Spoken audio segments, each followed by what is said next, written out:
Welcome back. I'm Speed, right here at the bottom of the helix. Our next presenter is a former technology CEO with 50-year veteran of model rating. Man, did I butcher that. Oops. Making complex things is simple is hard, particularly when it comes to electronics. Everyone wants to like their layout, but may be intimidated. What kind of LED to use? Why do I need a resistor? What kind of wire? How do I solder them? I've heard of fiber optics. How do I incorporate that into my lighting plan? Super simple lighting eliminates all the complexity and put advanced animation capabilities into a plug-and-play system. We welcome the founder of Model Train Technology, Mr. Jim Lewis. Thank you, Speed, and hi everyone out there. I'm excited. We have a 45-minute presentation, and I was watching the TV the other day, flipping the channels, and I stopped on a food show, and I realized that what I was going to do today was just like one of the food shows. We have pies and cakes already made. We're going to deconstruct some of those things, show you how it works. We're going to highlight our products, but really the point is how to put super simple lighting into your layout. So there are a number of challenges with lighting. I've been doing this for a long time. My preference is N scale simply for the size, but that dictates some very small motor skills and some challenges, particularly in the lighting area. A lot of people, customers that we talk to today, anything electrical is a challenge. We weren't taught that in school. We were taught wood shop and metal shop, so there's a lot of things that are missing from most of our backgrounds about how electrical things work. I'm mostly self-taught, although I have taken some courses. We're going to talk about LEDs, as we mentioned. We're going to try to reduce the amount of soldering. That's an area where people kind of get the hang of it, but we wanted to have a range of products, some that don't require any soldering whatsoever, and then some more advanced products and capabilities. And as Steve mentioned, we were going to talk about fiber optics, which is a new area, and we do have some products in that area. So the opportunity to add lighting is out there. If you go to a train show, there are some buildings that are lit, oftentimes a single light inside. What we want to do is bring lighting to life. We want to animate. And that dictates bringing computers and control and software and all of those other things. And the last presenter did a great job of talking about how to use Arduinos to do that. What we've done is taken all of that capability and packaged it up for you. So there's no programming and no soldering whatsoever. And we've taken away the need for the resistors because we've done all of that and put it into our products. We're going to talk about different skill levels, plug and play, soldering with wires only, and then some soldering with PCB, but most of the time spent with just plug and play. We'll talk about lighting passenger cars and caboose. That's where I started. And we'll talk about lighting buildings. And as I said, I'm going to talk about and demonstrate a couple of things. One of the things about lighting passenger cars is the wheel pickup. And so I'm going to show you the best way to do that. We're also going to light a police car with some fiber optics at the end and show you how that works. Okay, so that's the introduction. Why don't we get started? And we're going to start over here. We'll start with the big scale and the simple stuff. And this is a sample of our dealer demo. And what we've done is we've built a wooden case, and so dealers can see our product. But I wanted to show you how simple it is at the HO scale to add some really cool lighting effects. No soldering whatsoever in this one. So these are Woodland Scenic Flats. There's 3 of them that come in a kit. And what I did is I simply built a wooden case that I could put these flats on the front. I put a little flat magnet there just to hold it on. And I took out my PowerPoint and went and cut some cardstock. You can get this at Staples or any supply place. And just cut images onto it and used an X-Acto and just slid these into the room. So pretty simple. Now, if you look inside, the whole lighting is just this simple LED. This is called the surface mount LED. These come pre-wired like this. You may be familiar with the Woodland Scenics versions of this. These are a quarter the cost. They're very simple. And there's no resistor because it's all built into our controller. And so we put these into the various rooms and then plug them into our controller. So there are different color LED lights. Up in the right-hand top we have an RGB, and we actually have a TV simulation mode. So let me show you the controller briefly. You'll see this a couple of times during the presentation today. I'm going to put it into configuration mode. Again, each of the LEDs in each room is wired in, and this is port 1, so this is the first light.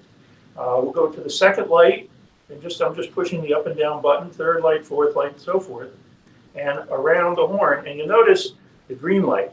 So what we did with the TV simulation is we took a red, green, blue LED, we wired it up, comes that way, you just plug in the 3 ports and set them all to TV simulation. And so you can see how that goes. We're going to program one of the other buildings and change it, but I'm just going to flip back into animation mode. This particular setting is set for random. So each of the rooms will go off and on and off at a random time. And you can set what percentage of rooms are on at any given time, and you can also adjust the speed of how fast it goes. Now, on all of these demos, I've made it go pretty fast so that you can see the effect. I did take a cast car and drill holes in the front and put some LEDs in there. Again, they come pre-wired. We just stick them up in there and glue them with some Galler glass and ran the back. But pretty simple setup. And the hardest, if you take some time and color the flats, this is just some gray and brown paint mixed up with some plaster, and I just rubbed it in. I put some frosted glass behind it, nothing too fancy, doesn't require a lot of art skills to do that. Same thing here, I painted it red, took a little time to paint the windows, put that in there, and so that's the first one. Okay, isn't that pretty cool? All right, so that's the first one. So let's go on and stay in the HO side of things and go over to this building. And we like to work with other companies' products. We want to, like I said, make it super simple. This is, again, a Woodland Sands. This is the Arms Hotel. I think they call it a couple of different things. Took about 10 minutes to create the carcass. The roof comes off. And in this case, we used Roomettes, which is from a Canadian company. They're cardboard cutouts of the rooms. And so you can see that inside the display. And at the top, there's a LED in the top there. That comes with the kit. And we actually included maybe 2 or 3 kits, I can't remember exactly. And they're just glued into the front window surface. The wires come out the bottom. Put the top back on, so we get that out of the way. And we plugged it into our controller. So pretty good there. These lamps, they required a little bit of soldering to connect to the connector, and we bought them on eBay for not much. All right, so these are all compatible, and you'll notice there are lots of different LEDs. Some are 3 volt and some are 12 volt. They come with resistors and so forth. What we've done in the controller to make everything simple for you is we've taken care of the electrical current. You just plug it in. You dial up what the brightness you want, and you can set each port, we call them ports, to an individual brightness and an animation. So this one controller has over 100 animations and tens of thousands of configuration modes in terms of the speed and the brightness. And we're gonna do a couple of those today. This one also is a Woodland Scenics product, and I did a little bit more work with this one. I crawled inside, not literally, of course, but I got the magnet wires and I disconnected. There was only 2 wires. I disconnected it, so I have 3 circuits. Screwed it into here and ran it into the controller. So I'll show you how simple this is to program. All right. So we're going to push one button here for a second. Now it's going to be port 1, which is down here, and we'll go through the rooms, and we'll go to a particular room. Let's pick this one. And 1 on the controller on the right-hand side means always on. So the other simulations are flickering, blinking, different blinking on and off speeds, Mars effect. You can have random mode, as I mentioned earlier, a step mode where in time, each light will go on in sequence as if a night watchman were going through the building. There's alternate flashing. I mentioned TV before, arc welding, different speeds of arc welding and lightning. So combining different ports and those configurations, you can make almost any animation you want just by punching in the number. So let's make this arc welding up at the top, because it's a kind of cool effect. Hopefully nobody is arc welding in their hotel room, but just to give you the effect. So I'm going to dial up here to 13 on the right-hand side of the controller. So we have port 7, effects 13. I just happen to know the singles. Like I said, there's 100 preset, and then you can configure them any way you want. I'm going to save that and go back into animation mode. And you can see that that window now is arc welding simulation. All the other lights are kind of off, but they're coming on because they've been set to random mode. All right. So now, any questions with that? We'll find out later. There's a chat button at the bottom. You can type in your questions, and we'll catch up with you on that in a couple of minutes. All right. So we've done the 2 HO ones. I'm going to unplug this and give myself a little bit more room.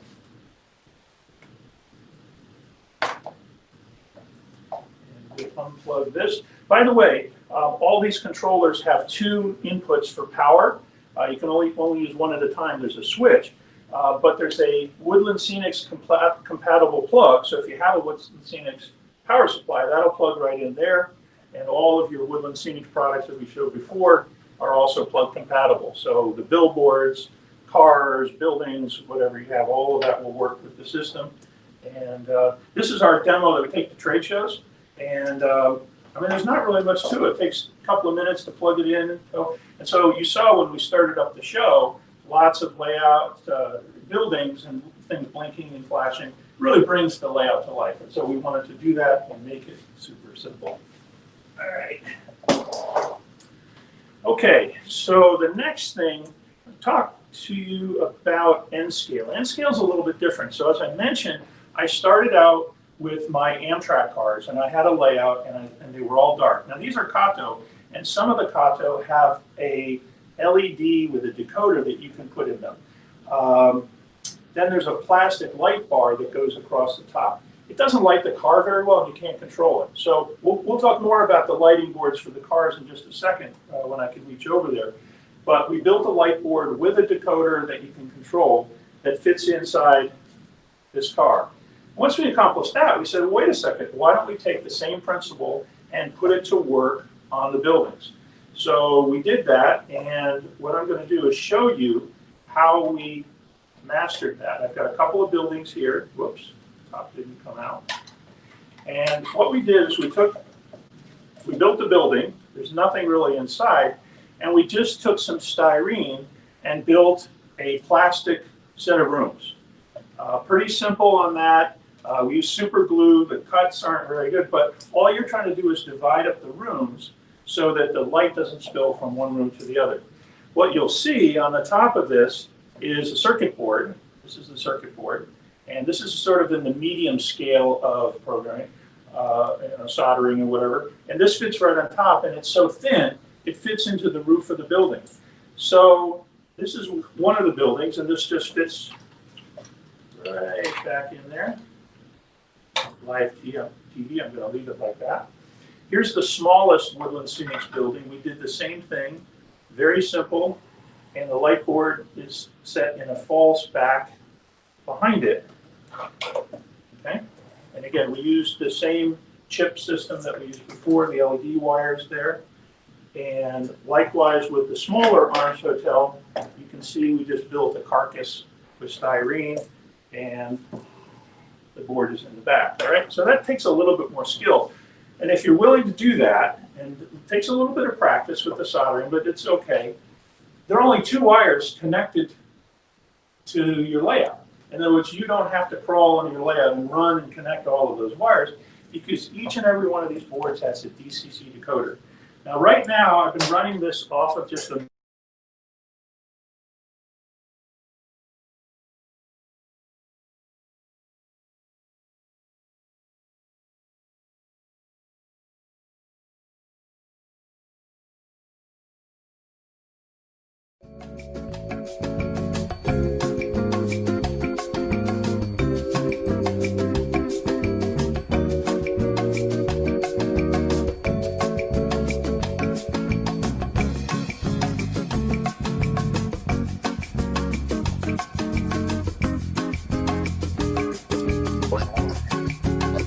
Yeah, I'm not sure why. I think there's connection. Let's go. I think we're back.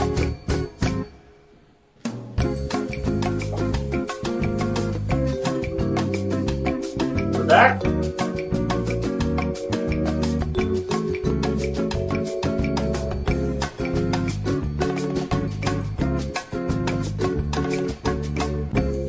Okay, it looks like we lost our connection for a minute, but as I was discussing, we're working on N-scale buildings here, and we talked about taking these.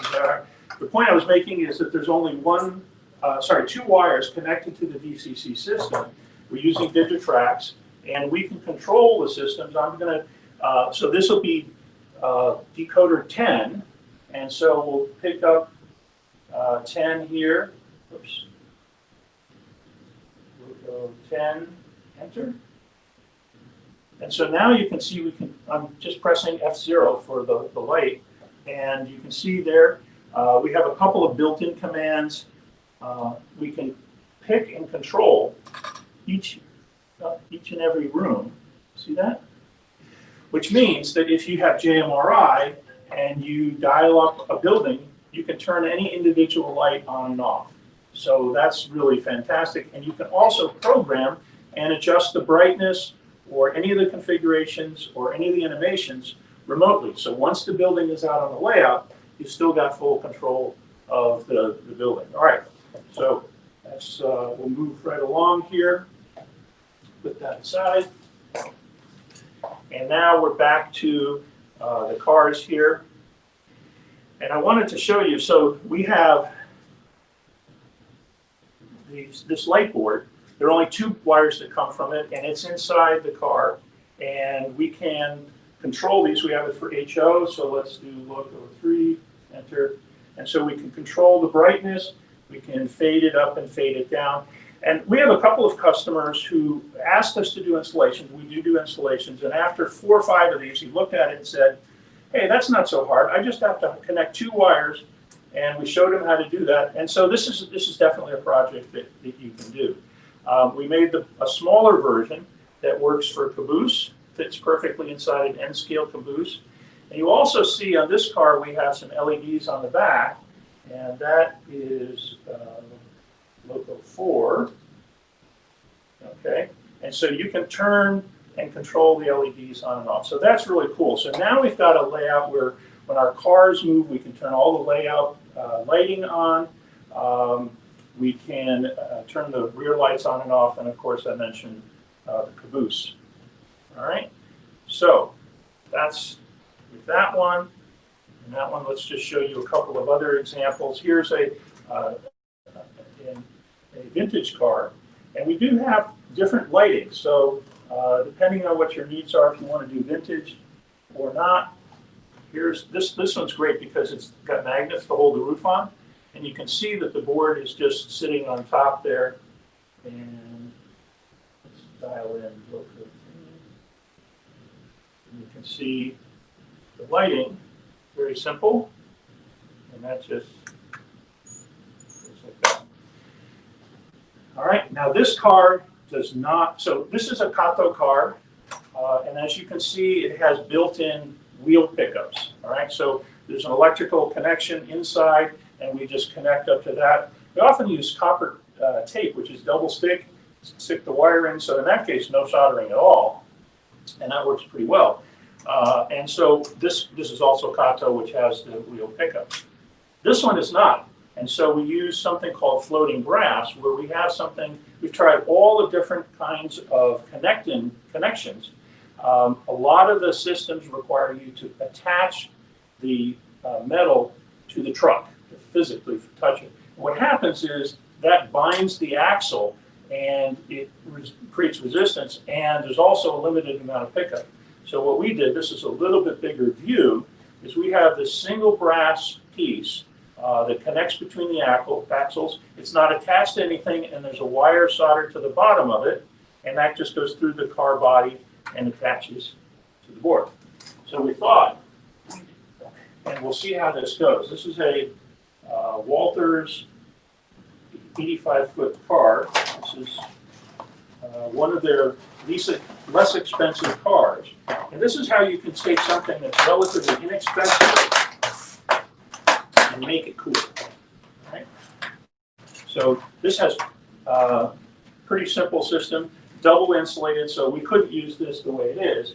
And the first thing that you do is you just take the truck's wheels off, all right, and put the metal wheels on.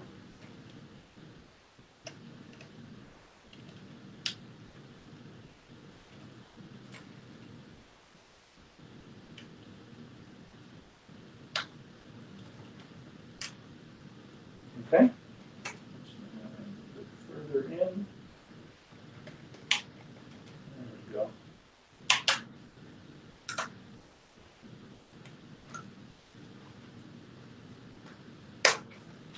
Perfect. Okay. So now I could do it with all of the trucks because we lost a couple of minutes. I'm going to skip that. So here's the floating brass. It's in two sizes. And boy, we looked all over. We wanted to go to Michael's and just pick up some brass strip or something and cut it up. We looked on Alibaba and the Indian websites and everything. And we eventually had to have this etched for us.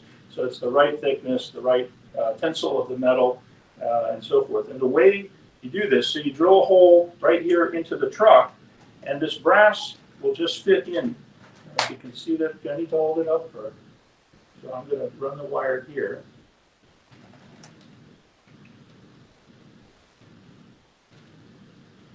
Underneath, and underneath.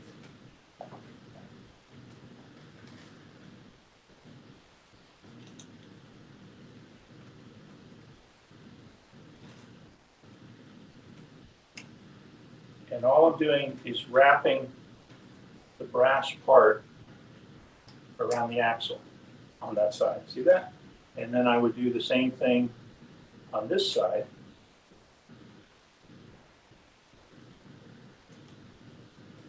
More.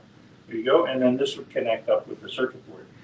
What's fascinating about this, if you think about the physics, if this is the axle and most of the other systems have a single piece of metal touching it, the surface area right here is very small between the metal touch points.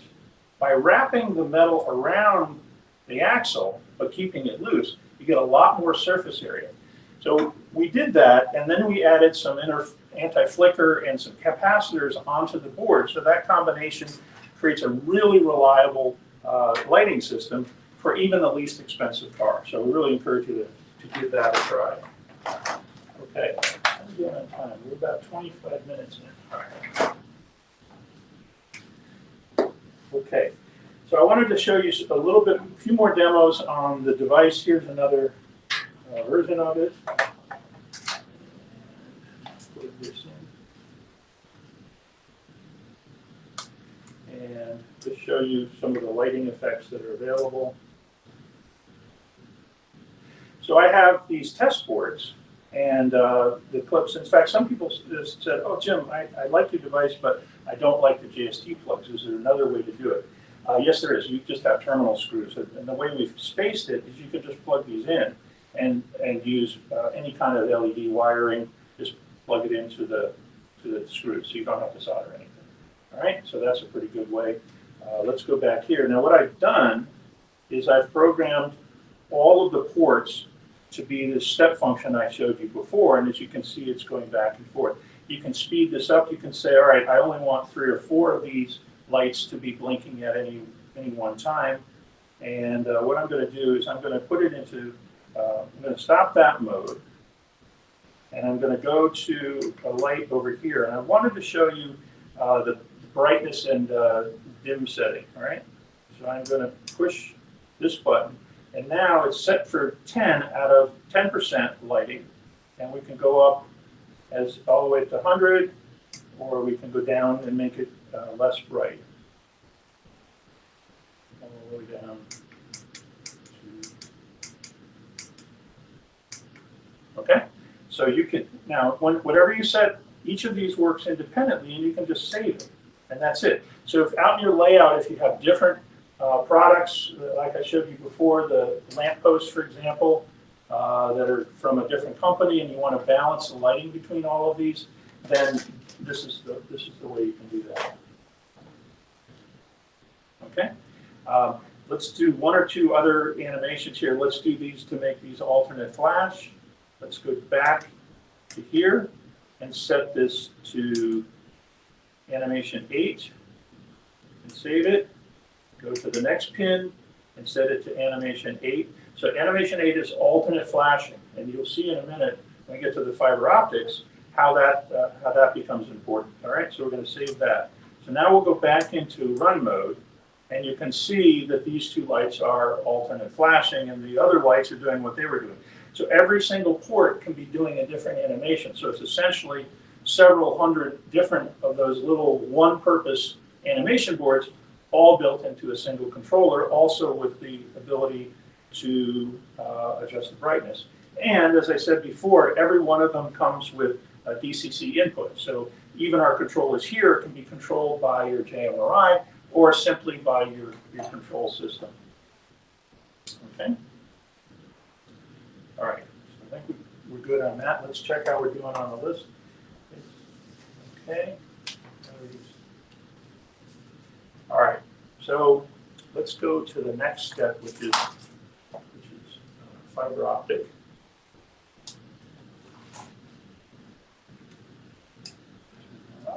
So far, so good on live TV. All right. So what we have here is a new product.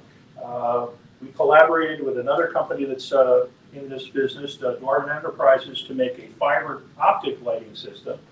And I'm going to plug that in and just show you the lights, and then we're going to connect the fiber up. Okay, so it goes through a boot sequence, and there we go. And I'm going to put it into, so you can see the light is actually inside the system. Okay, so I'm going to turn that off. Get these out of the way here for a second. All right.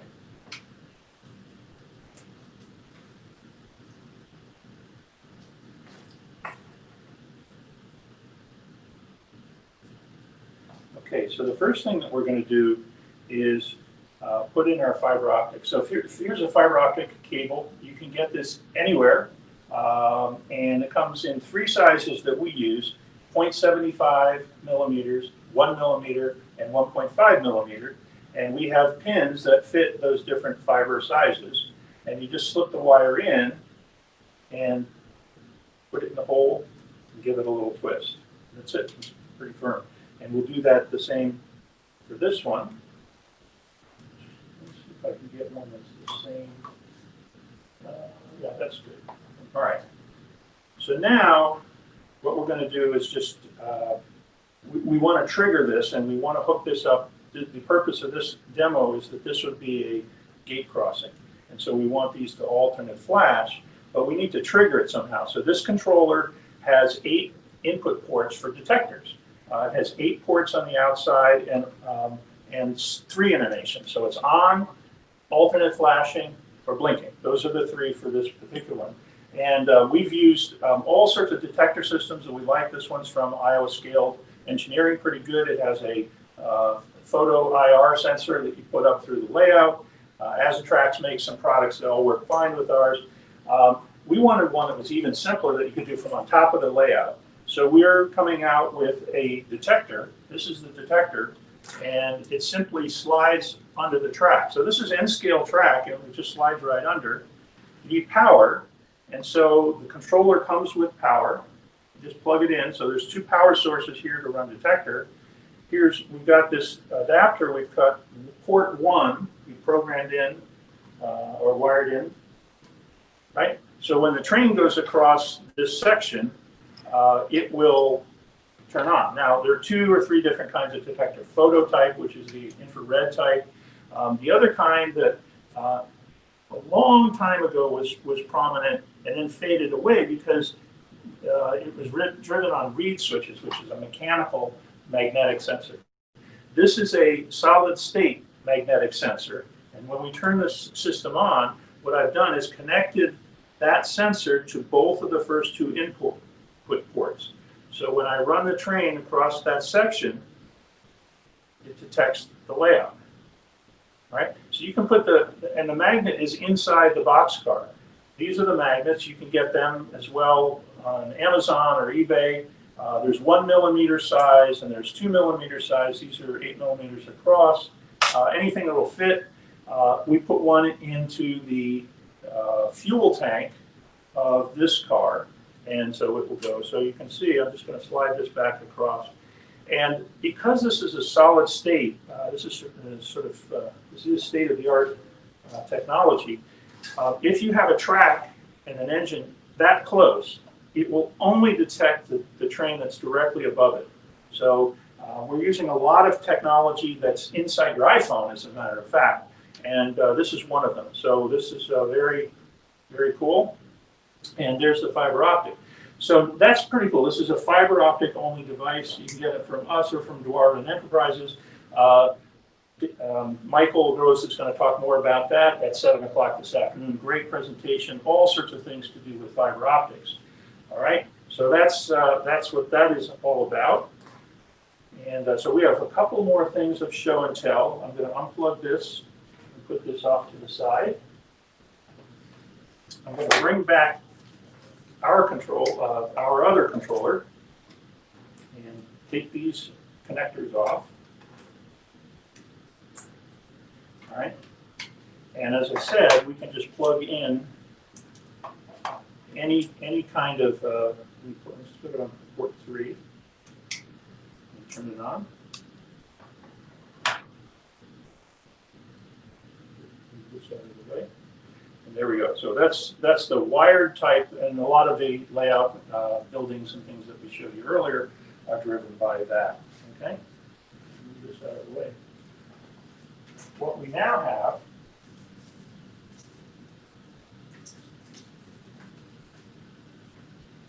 is the way to mix and match. So here is our LED to fiber dongle. It uses the same pin system, same cable sizing, and this simply plugs into the dongle, and this will plug into our system. So now, in this case, all the hundreds of animations that you saw before that are available are now available to use fiber optic. And there's a good reason for using fiber optic for point-based, very hard to get to lighting systems. We like I would never do room lighting with fiber optics, because in the building you'd have 30 fiber optics going down through the layout, and that just wouldn't be good. We just had 2 wires before. So mixing and matching these systems is a really optimum way to do it, and this is pretty straightforward. So the simplest example that I could come up with to show you how easy this is this is a similar car to the yellow taxi you saw before. This is a cast, and let's see if we can get. We're gonna put fiber optic in this car. Now, like my sous chef, and going back to the food analogy, has already drilled holes in the headlights. So it took a metal drill, just drilled it back through the case of the car, and we're going to take the car apart. There are 2 Phillips screws here. Hopefully I don't lose them. So there's the car, and there's the body, and there. And we're going to put fiber optic in that and connect it up to this controller. So let's say we just got that out of the box. Spend about 10 minutes or 10 or 15 minutes carefully drilling the holes in there. And now what we do is take 2 fiber optic cables. And yeah, I put some holes in the bottom so I could get through. And I'm going to just run these through the 2 holes in the bottom of the car.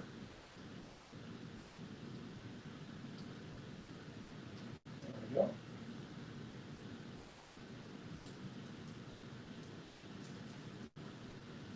And now, so there's the car, and I'm going to run it through the 2 headlights. Can you hand me that orange curved wires there?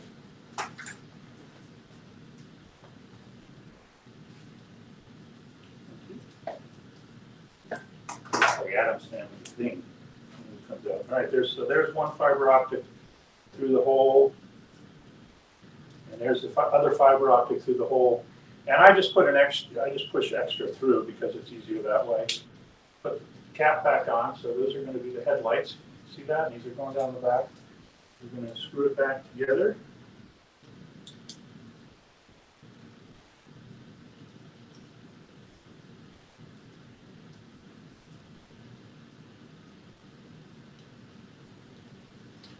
Okay, so there's our car. And as I said, I'm just going to clip off the headlight. There we go. It's that easy. And I have this little block here with 2 holes in it. And I'm just going to run the fiber through the holes.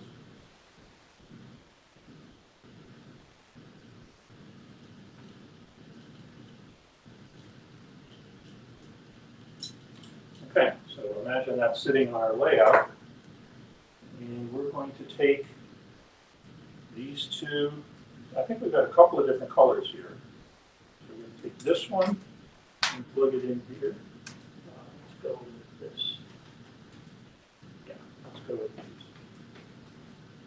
Off to the side for a second. All right, so we're going to take 2 of our dongles, and we're going to just feed the fiber into the hole and fasten it. There we go. There's one. There's the second one. Now, I want these to flicker and flash, and I want them to do it in unison. If I can plug them into 2 separate ports here, but I want them to be working together, and I don't want to use up an extra port. So I'm just going to connect both of these to this little adapter. And here's my wire to connect that. Oh, here it is. And here is the connecting wire. All right. And this wire could, the fiber optic could go all, 10, 20 feet, doesn't matter. These could be longer if you like. This could be longer. So all of this, the controller can be up on your desk, part of your layout. We turn it on. And we had it set to go around and do that step flashing. So why don't we program that? There we go. Program that. Let's do a Mars effect. Okay. Let's do. So this is how simple it is. All right. So can you see that? So in the span of 3.5 minutes, we now have a beautiful car with the headlights and blinking, and I think it should be a little bit brighter. So I'm going to show you how you do that. We're going to switch it back into configuration mode, move to that port, switch it to the lights, and increase the brightness. Let's see how that looks pretty good. Save that, and let's go back into animation mode. Fantastic, isn't it?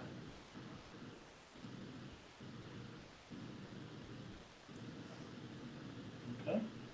So lots of different ways to light with fiber optic, with LEDs. There's all different things, whether you want to wire them yourselves. The chips are, it's quite interesting that one of the things that's happened, a lot of what you're seeing here wasn't possible even 5 years ago. The combination of being able to program and put small computer chips and circuitry together like this cost effectively, that was hard to do.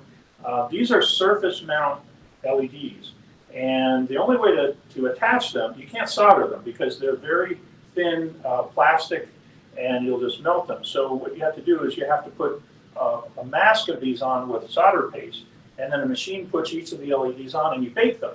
And when you bake them, the solder melts and attaches it. And if you do these in a sheet, you can just break them apart. And that makes this a very inexpensive way to do it. Also, you'll notice that this LED is quite a bit smaller than this one. This is the Woodland Synix one. This works fine, but the advancement in LED technology and all this NeoPixel and all that really has made these smaller, more discreet, if you will, fitting into smaller places, and the current load is much lower. So you can do all sorts of clever things with those, and this is less than, it's about a quarter the cost of this, and that's including the whole wiring setup.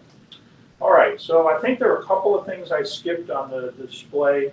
I wanted to show this caboose. We put the caboose video out there a couple of weeks ago, and there was a run on caboose board. So we made some modifications and so forth, but I do want to show you how this works. Wire this up.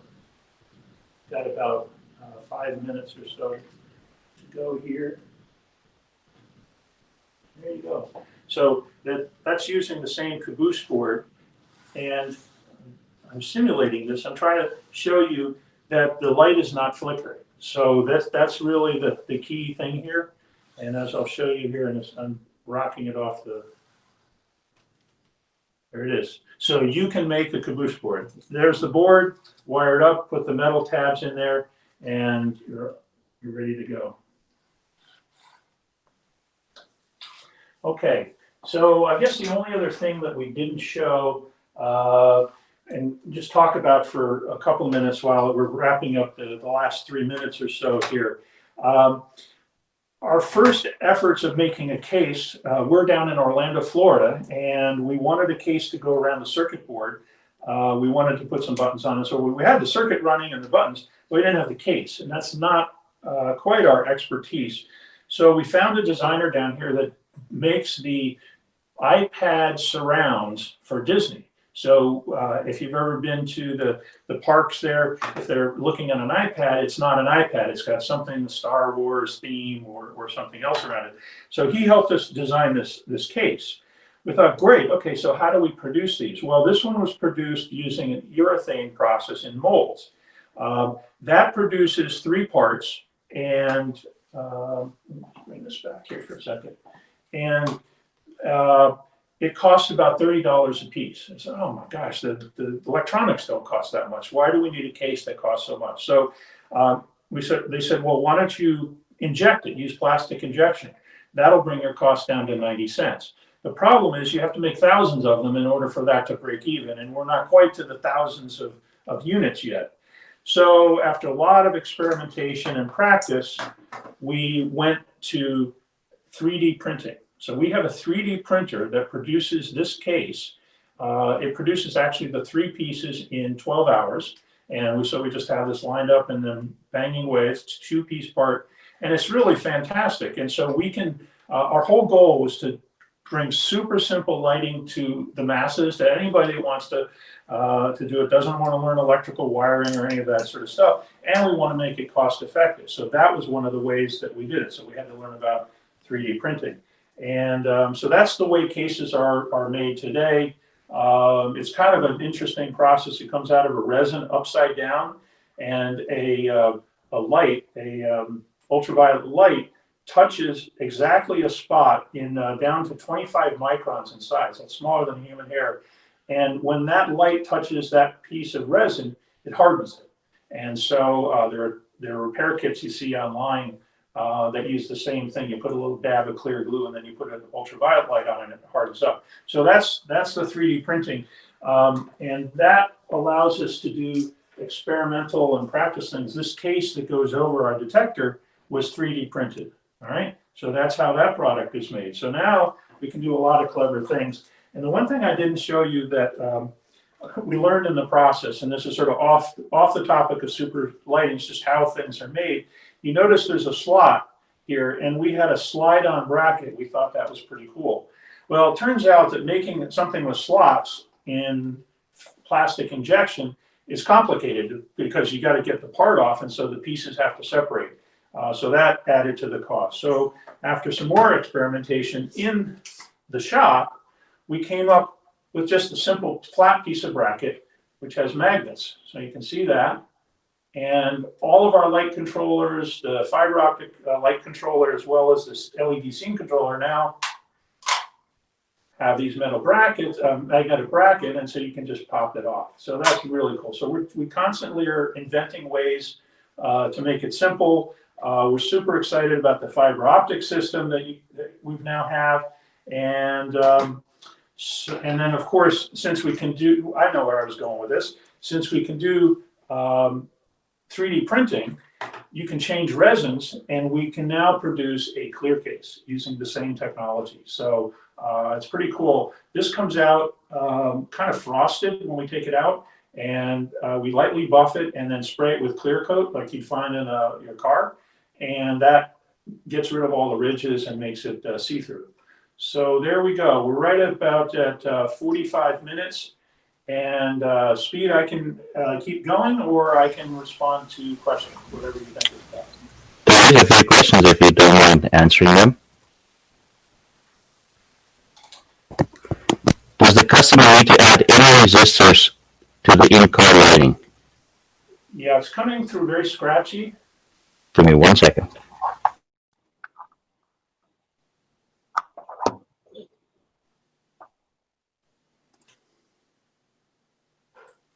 Can you hear me now?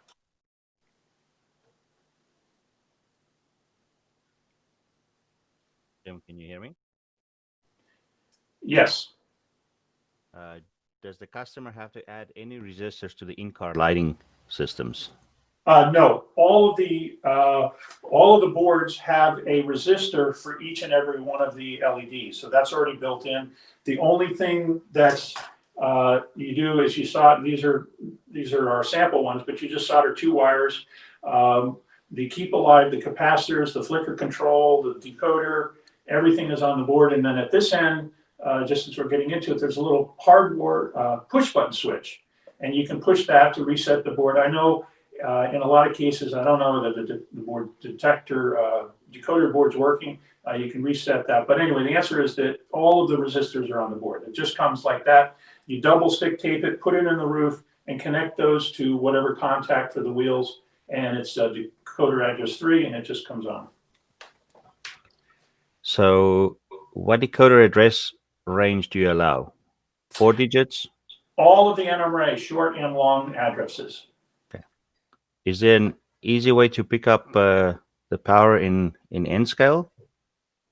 Well, so there are two answers to that. A lot of the passenger cars, not all, but a lot of the passenger cars have the mechanism built in. There's a very few number of Cocteau that don't, but most of them do. So we just tap into that. There are 2 brass strips that connect those 2. You use the connector, and we just connect to that brass strip. If your wheels don't have them, we have.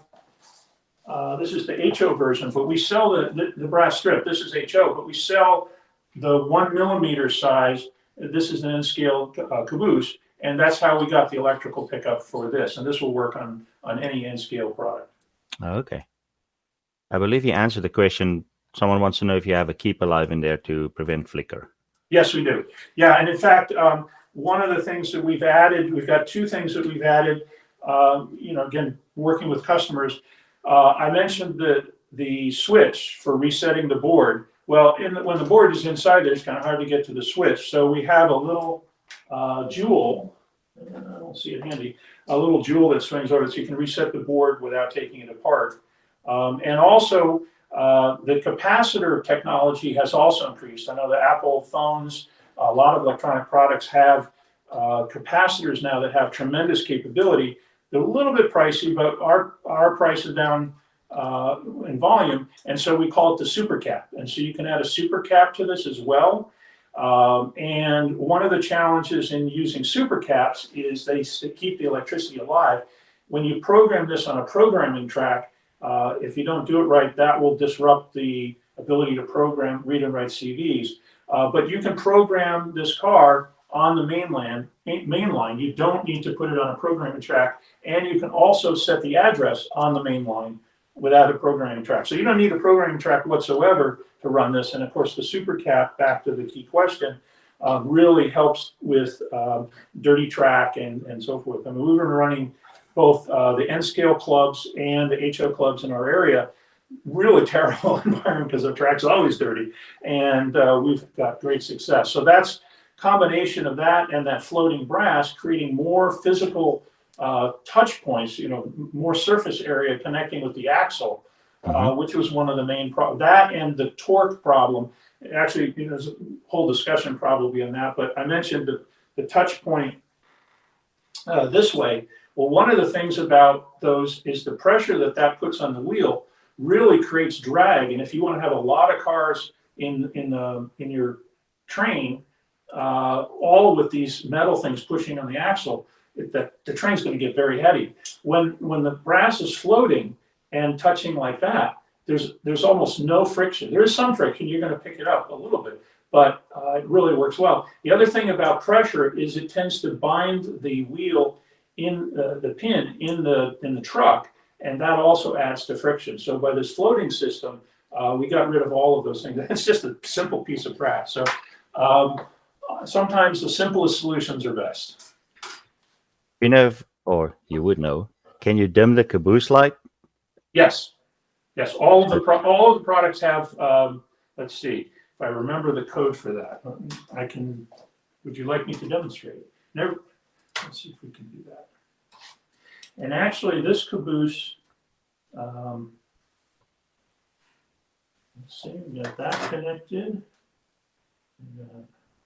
Hook it up to DCC. I believe that is Loco 60.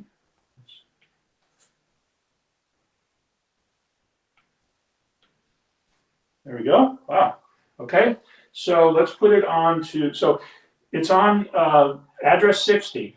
We do a couple of things here. I'm going to adjust the brightness. So I turned on a function key, and now I can adjust the brightness to anything I want, and I push the horn button to save it, and it blinks, and now that's the default brightness. Neat. Okay. Now let's say that I want to change this. So let's say I have a whole bunch of engines and cars, passenger cars, all on, and this caboose is on a train, and I have all of the other cars programmed to 30, and they all come on at the same time. This one I want to change to 30, so I hold the horn button, and it goes into programming mode. And so what I do is I use a function here. I'm going to use 30 and hit the save button. And now I'm going to change this to Loco 30. And now its address is 30. So that's as simple as it can get.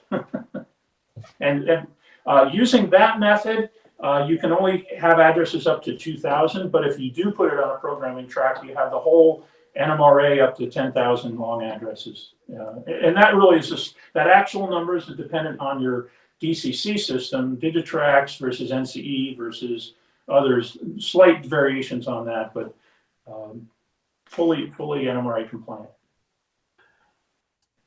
Okay, so over to the lighting controllers.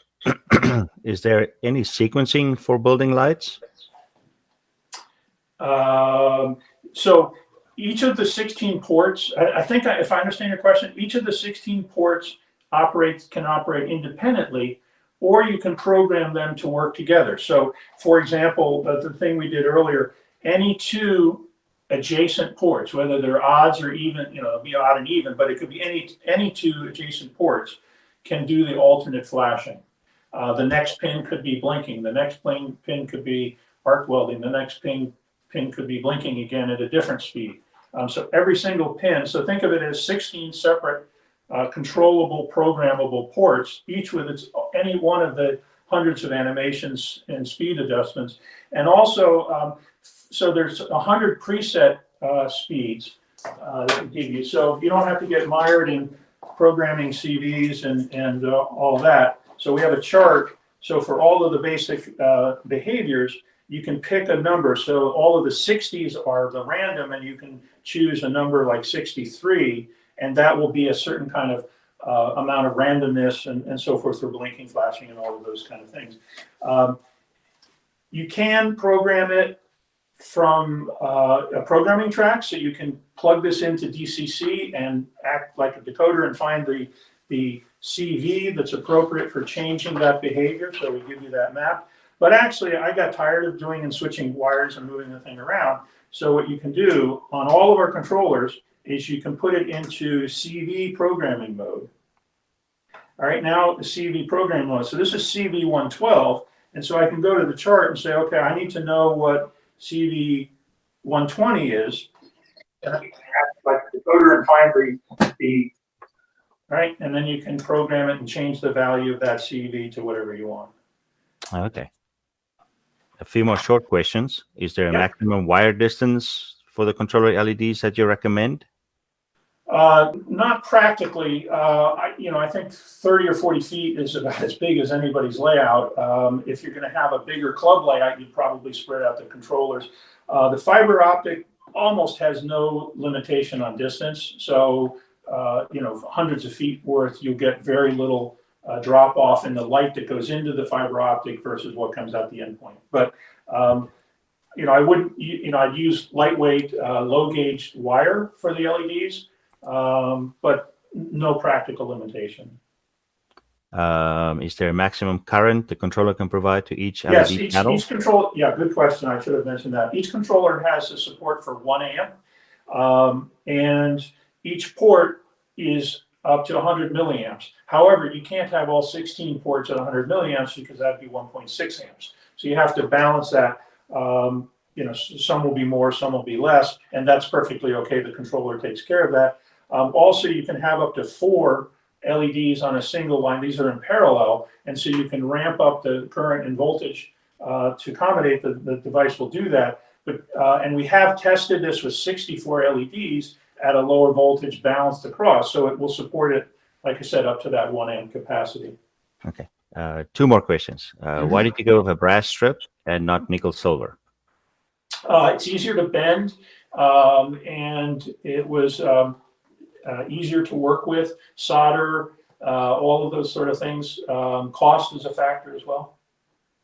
And for your 3D printing, are those resin printed or are they FDM, meaning the... Yeah, okay. They're SLA, so it's a lithography, that's the light part, in a resin, so it's SLA printing. Yeah, so it wouldn't be cheaper to do it with FDM? FDM doesn't give us the nice case. It would create, it gets close, but what we haven't found one. So there's a couple of where the thing comes out of the resin, there are little things that attach, and so we have to lightly sand that off before we finish it up. If it was FDM, we'd have to sand the whole device, even if we put it in alcohol fuming things, and so it just didn't come out right. So that was, and it's a really durable case. And likewise, the cost, FDM would have been faster, but not as high quality. Jim, thank you very, very much. All right. That was really nice. Even I saw a few things I'm interested in. So okay, good. Thanks, Speed. Yeah, thanks everyone. I really enjoyed it, and have a great day and enjoy your weekend. Thank you, sir.